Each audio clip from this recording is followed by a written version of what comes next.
Dans le ventre d'une maman, bien au chaud, vivaient deux jumeaux. Ils flottaient côte à côte, bercés par un doux balancement, et chaque jour, ils avaient tout le temps de parler, de réfléchir et de méditer. Un jour, alors qu'ils se reposaient tranquillement, l'un d'eux murmura « Tu sais, parfois, j'ai une sensation étrange, comme s'il existait une autre vie après celle-ci. Un endroit immense, lumineux, un monde que nous découvrirons après l'accouchement. » Son frère leva la tête, surpris dans un premier temps, puis éclata de rire. Une autre vie après l'accouchement. Mais regarde autour de nous, on a tout ce qu'il faut. On flotte comme dans un cocon, on dort quand on veut et on mange grâce à ce cordon qui nous nourrit. Pourquoi imaginer autre chose? Il n'y a rien après. C'est impossible. Mais le premier ne se laissa pas décourager et répliqua avec sa voix pleine de conviction. Pourtant, j'ai l'impression qu'il y a une présence autour de nous, quelqu'un qui nous aime, qui nous protège, même si on ne la voit pas. Je crois que c'est maman. Et quand on sortira d'ici, on pourra enfin la rencontrer, la toucher, l'entendre et vivre autrement. Par exemple, on mangera autrement que par ce cordon, peut-être avec notre bouche. Son frère soupira. Mais enfin, tu inventes. Tu as beaucoup trop d'imagination. On n'a jamais vu cette maman.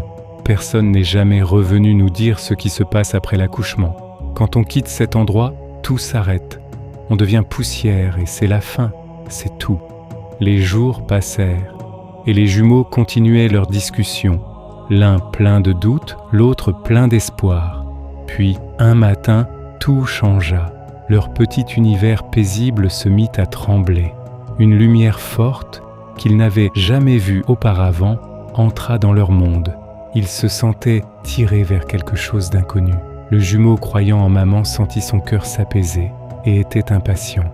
Il se tourna vers son frère et dit avec un large sourire « N'aie pas peur, c'est ce dont je te parlais. C'est le passage. La vraie vie commence maintenant. Prépare-toi. Nous allons enfin rencontrer maman. » Et à cet instant, ils quittèrent le ventre où ils avaient grandi, découvrant un monde immense, lumineux, un monde bien plus grand que tout ce qu'ils avaient imaginé.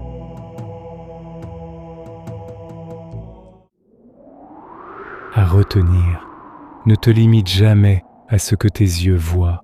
Ce monde n'est qu'un passage vers une vie plus vaste, plus lumineuse, plus vraie. Beaucoup de choses existent en dehors de ce que tes yeux peuvent percevoir. D'ailleurs, nous ne sommes même pas capables d'observer le soleil de manière frontale. Comment pourrions-nous alors prétendre voir celui qui a créé ce même soleil? Cependant, dans un autre monde, avec d'autres réalités et d'autres règles, on pourra bel et bien voir Dieu. À ce sujet, Allah le Très-Haut dit dans le Coran « Ceux qui croient avec certitude qu'ils rencontreront leur Seigneur et qu'ils retourneront à lui. » Sourate 2, verset 46.